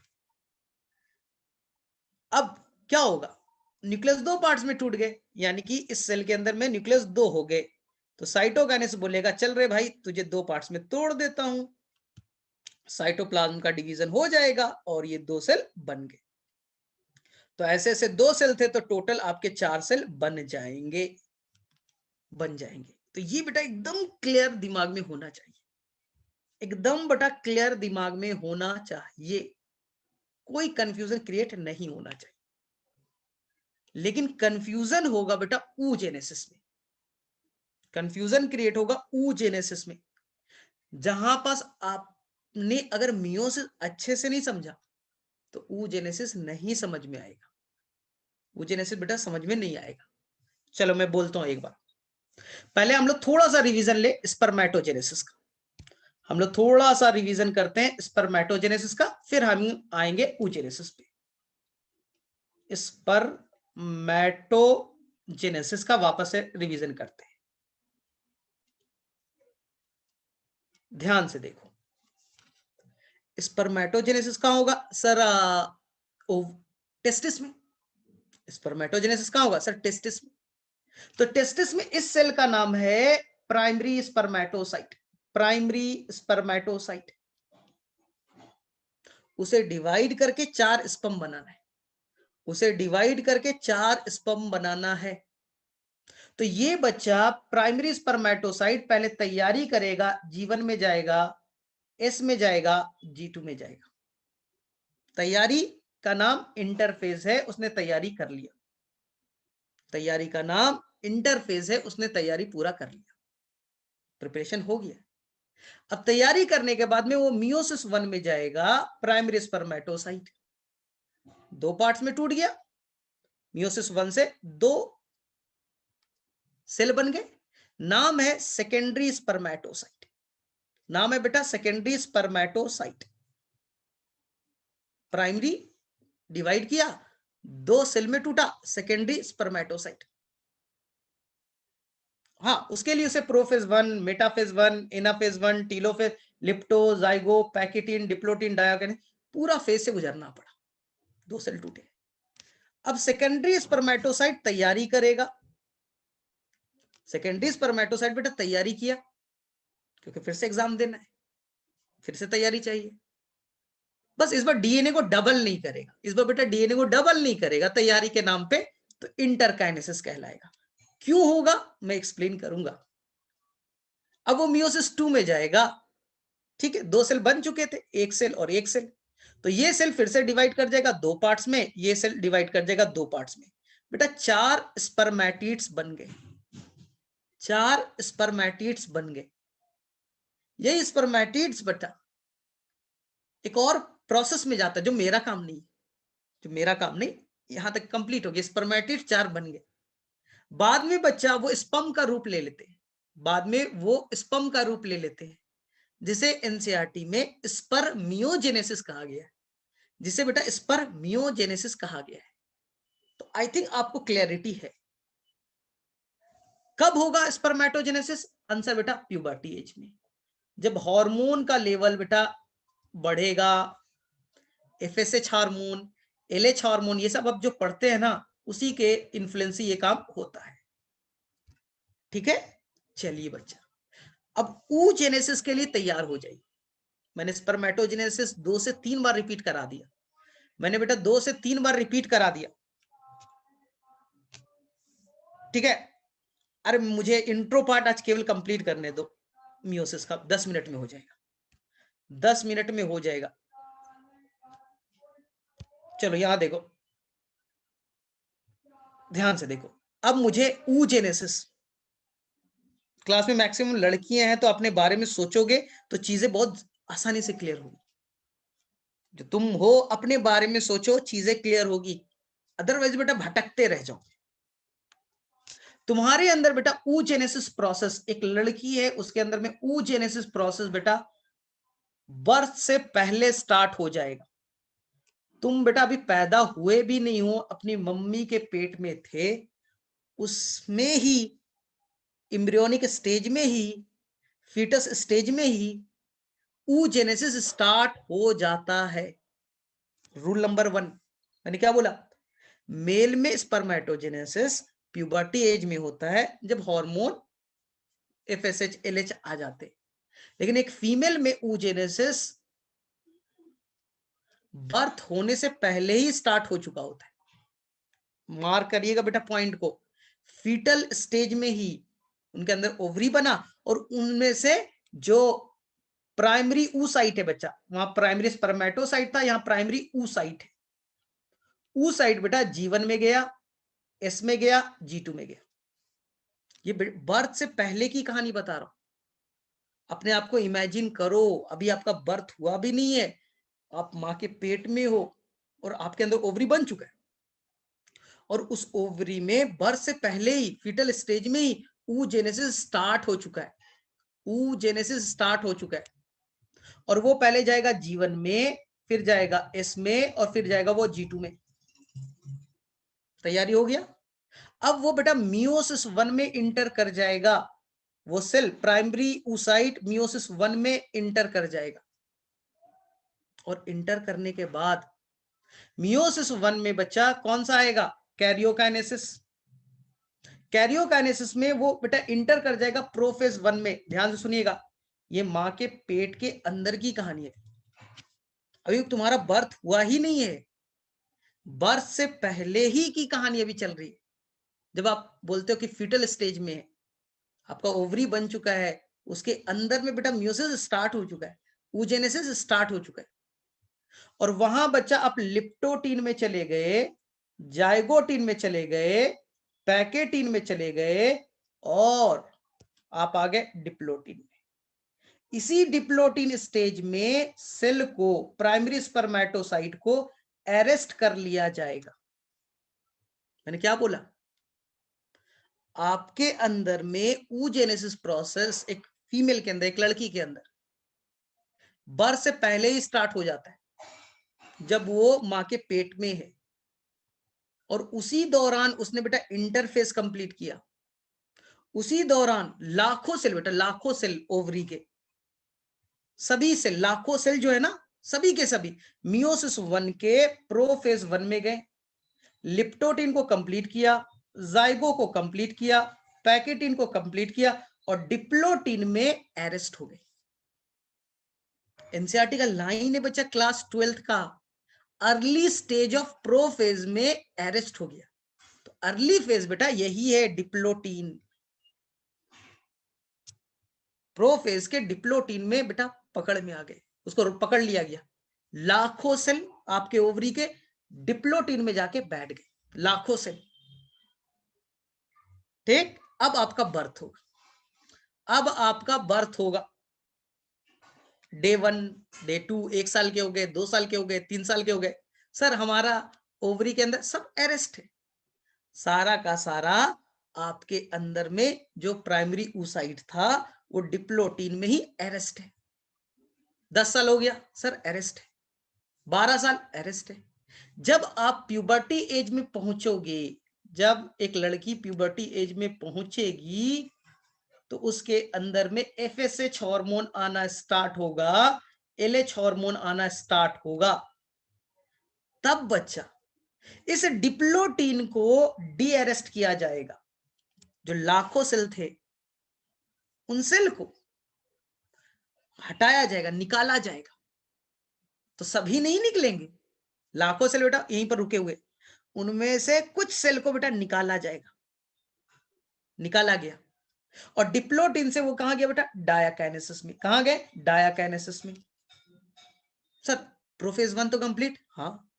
अब वो बच्चा मेटाफेज 1 में, फिर बच्चा एनाफेज 1 में, फिर बच्चा टीलोफेज 1 में, फिर साइटोकाइनेसिस में जाएगा, और सेल 2 पार्ट्स में डिवाइड हो जाएगा। जो प्राइमरी oocyte था वो दो पार्ट्स में अब डिवाइड होगा, एक छोटा सा और एक बेटा बड़ा सा। इसी छोटे वाले को आप कहते हो पोलर बॉडीज, इसी को कहते हैं बेटा पोलर बॉडीज। और इसका नाम होता है बेटा सेकेंडरी oocyte, इसका नाम हो गया सेकेंडरी oocyte। ये आपका सेकेंडरी oocyte हो गया। आया समझ में? और एनसीईआरटी में बेटा ये क्वेश्चन है रिप्रोडक्शन वाले चैप्टर में, ये जो oocyte पोलर बॉडीज बना सर, क्या ये फर्दर मियोसिस 2 में जाएगा? क्या फर्दर मियोसिस 2 में जाएगा? तो एनसीईआरटी में आंसर भी दिया है। अभी तक हमें ये मैकेनिज्म पूरी तरह से पता नहीं। एनसीईआरटी में क्या लिखा है, क्या ये पोलर बॉडी सर अब सेकेंड मियोसिस में जाएगा, मियोसिस 2 में? एनसीईआरटी बोला नहीं पता, नहीं पता। कुछ लोग मानते हैं कि होगा, कुछ लोग बोलते हैं नहीं होगा। तो पूरी तरह से हमारी जानकारी नहीं है। लेकिन सर ये वाला है ना सेकेंडरी oocyte तो है ना? हाँ एकदम है बच्चा, याद करो बेटा। आपके ओवरी में मेंस्ट्रुअल साइकिल चलता है, ओवरी में बेटा मेंस्ट्रुअल साइकिल चलता है। और जो मेंस्ट्रुअल साइकिल जो 28 डेज का होता है, उसमें बेटा 14 डेज पे मिड 14वें दिन पे जब बेटा एलएच हार्मोन बढ़ जाता है, तो आपका ओवरी बच्चा सेकेंडरी oocyte रिलीज कर देता है। सेकेंडरी oocyte बेटा रिलीज कर देता है। याद करो, जो आपका ओवरी है, ये बेटा आपका ओवरी है और ये बेटा फ्लैपियन ट्यूब है। यहां पास आपका मेंस्ट्रुअल साइकिल चल रहा है। कितने दिनों में कंप्लीट होगा ये साइकिल सर? ये 28 डेज में ना। तो बच्चा आपका जो 14 डेज है, देख लो यहां से ऐसे चलोगे तो 14 डेज, जो बेटा 14 डेज है, इस 14 डेज पे जो आपका प्राइमरी oocyte है वो डिवाइड होगा और एक पोलर बॉडीज और एक सेकेंडरी oocyte में टूट जाएगा। यही सेकेंडरी oocyte बेटा फ्लैपियन ट्यूब में आता है, जिसे आप ओवुलेशन कहते हैं, जिसे बेटा आप ओवुलेशन कहते हैं। तो बहुत सारे बच्चे को ये लगता है जो 14 डेज पे ओवुलेशन होता है, ओवरी से जो निकलता है वो बेटा ओवम होता है। नहीं बच्चा, ओवम नहीं है, क्योंकि अभी अभी इसने मियोसिस 1 केवल कंप्लीट किया है, मियोसिस 2 तो अभी बहुत दूर है। वो बेटा सेकेंडरी oocyte निकला है, प्राइमरी oocyte से बना सेकेंडरी oocyte। पोलर बॉडीज का क्या होता है किसी को नहीं मालूम, वो डिग्रेड हो जाएगा, डिवाइड होगा नहीं होगा वो अलग इश्यू। सेकेंडरी oocyte बच्चा आपके फ्लैपियन ट्यूब में आ गया, सेकेंडरी oocyte बेटा फ्लैपियन ट्यूब में आ गया, मियोसिस 1 कंप्लीट हो चुका है। अब बच्चा सेकेंडरी oocyte वेट कर रहा है स्पर्म का, जब स्पर्म आएगा। ये मान लो ये व्हाइट वाला बेटा स्पर्म है, ये स्पर्म है, ये स्पर्म है। जब बेटा फर्टिलाइजेशन होगा, स्पर्म एंट्री मारेगा, स्पर्म एंट्री मारेगा ना सेकेंडरी oocyte में। पढ़ते हो ना, हार्ड लेयर होता है कुछ, इंटर करेगा। जैसे ही स्पर्म बेटा इंटर किया सेकेंडरी oocyte में ना, तो ये अब बच्चा ये सेकेंडरी oocyte अब जाएगी मियोसिस 2 में और एक फिर से छोटा पोलर बॉडीज और एक बड़ा सा ओवम में कन्वर्ट हो जाएगी, एक बड़ा सेल और एक छोटे सेल में कन्वर्शन हो जाएगा। अब बच्चा बना ओवम। तो ओवम जो है, या जिसे आप फीमेल गैमिट कहते हो, वो जस्ट स्पर्म के एंट्री के बाद फर्टिलाइजेशन से जस्ट पहले होता है। और जैसे ही ओवम बना, स्पर्म उससे फ्यूज कर जाएगा, स्पर्म उससे फ्यूज कर जाएगा और ये बेटा फर्टिलाइजेशन हो जाएगा, ये फर्टिलाइजेशन हो जाएगा और ये स्ट्रक्चर जाइगोट के नाम से जाना जाएगा, ये बेटा जाइगोट के नाम से जाना जाएगा। इसलिए बहुत कंफ्यूजन होता है oogenesis में, बहुत कंफ्यूजन है। इसलिए चीजों को बहुत ध्यान से एक बार रिवाइज कर लो और छुट्टी करते, ठीक है? क्योंकि बेटा कॉन्सेप्ट जानना इंपॉर्टेंट है। आप रिप्रोडक्टिव सिस्टम पढ़ते रहते हो सर नहीं वो जेनेसिस नहीं समझ में आ रहा, क्योंकि बेटा मियोसिस नहीं समझा ना, अब वहां के टीचर तो बोलेंगे मियोसिस तो पढ़ लिया होगा 11th में, तुम्हारा तो 11th गोल था, तो मियोसिस कहां से समझ में आया? तो oogenesis समझ में आएगा ही नहीं। रिपीट कर रहा हूं, ओनली द 5 मिनट्स में कंप्लीट करेंगे। अपने बारे में सोचो, अपने बारे में सोचो, ये तुम हो, ठीक है? अभी बेटा बर्थ भी नहीं हुआ है, अभी बेटा फीटल स्टेज में हो, मां के पेट में। वहां ओवरी है, ओवरी के अंदर लाखों सेल है, लाखों सेल बेटा, सभी के सेल, बहुत सारे लाखों सेल। एनसीईआरटी में है बेटा, मिलियंस में लिखा हुआ है, पढ़ना। मिलियंस में जो सेल है ओवरी के, वो बच्चा ना क्या कहलाएगा? प्राइमरी oocyte, प्राइमरी oocyte, लाखों सेल। इनको करना है बेटा oogenesis, लाखों सेल को। चलिए, तो oocyte, ये साइट oocyte है, इसे बेटा तैयारी कीजिए, G1 SG2। तैयारी हो गया? बोले हाँ सर हो गया तैयारी, तैयारी हो गया। अब चलो मियोसिस 1 में। कहा चलो? मियोसिस 1 में। बोले ठीक। मियोसिस 1 में आएगा कैरियोकाइनेसिस। बोले ठीक। कैरियोकाइनेसिस में आएगा प्रोफेज 1। बोले ठीक। प्रोफेज 1 में लिप्टोटीन, फिर जाइगोटीन, फिर पैकेटीन, फिर डिप्लोटीन। तो आपको क्या करना है? ये सेल क्या करेगा बेटा? डिप्लोटीन में ही जाके अरेस्ट हो जाएगा। तो स्टार्ट हो गया ना oogenesis, लेकिन डिप्लोटीन में अरेस्ट हो गया, वहां इसे पकड़ करके रख लिया गया, अरेस्ट, खत्म। बचपन, बर्थ से पहले की लाइफ खत्म, ये मां के पेट के अंदर ही हो चुका। आपका oocyte, प्राइमरी oocyte अरेस्ट हो गया। किस स्टेज में? डिप्लोटीन में। अब बच्चा आपका बर्थ होगा, अब बर्थ होगा। तो बर्थ के बाद में याद कीजिए प्रोफेज के डिप्लोटीन। तो अब क्या करिएगा? डिप्लोटीन के बाद डायाकाइनेसिस, और डायाकाइनेसिस हो गया यानी कि आपका कैरियोकाइनेसिस कंप्लीट। डिप्लोटीन के बाद क्या आता है? डायाकाइनेसिस।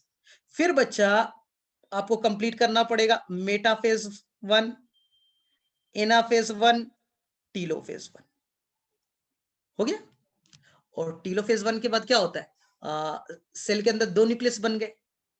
अब होगा बच्चा, अब होगा साइटोकाइनेसिस। साइटोकाइनेसिस में सेल 2 पार्ट्स में टूटेगा, एक छोटा और एक बेटा बड़ा। छोटे का नाम पोलर बॉडीज, बड़े का नाम सेकेंडरी oocyte, सेकेंडरी oocyte। और यही बच्चा ओवरी से बाहर निकल जाएगा फ्लैपियन ट्यूब में। तो फ्लैपियन ट्यूब में जो गया है वो ओवम नहीं है, वो सेकेंडरी oocyte है। अभी मियोसिस 1 ही केवल कंप्लीट किया है, केवल मियोसिस 1 ही कंप्लीट किया है वो। अभी वो ओवम नहीं है, वो फीमेल गैमेट्स नहीं है, क्योंकि केवल मियोसिस 1 ही कंप्लीट हुआ है। अब यहां स्पर्म आएगा, स्पर्म अंदर इंटर करेगा तोड़ करके।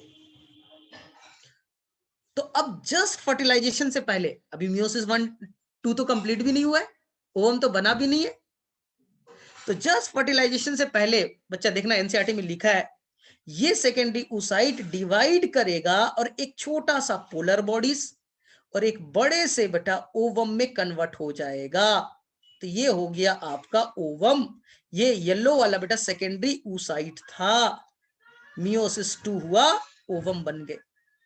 अब इस ओवम से स्पर्म फ्यूज कर जाएगा, पोलर बॉडीज तो खत्म, फ्यूज कर जाएगा और बच्चा ये बन गए फर्टिलाइजेशन से जाइगोट। यही तो कहानी है, यही कहानी है।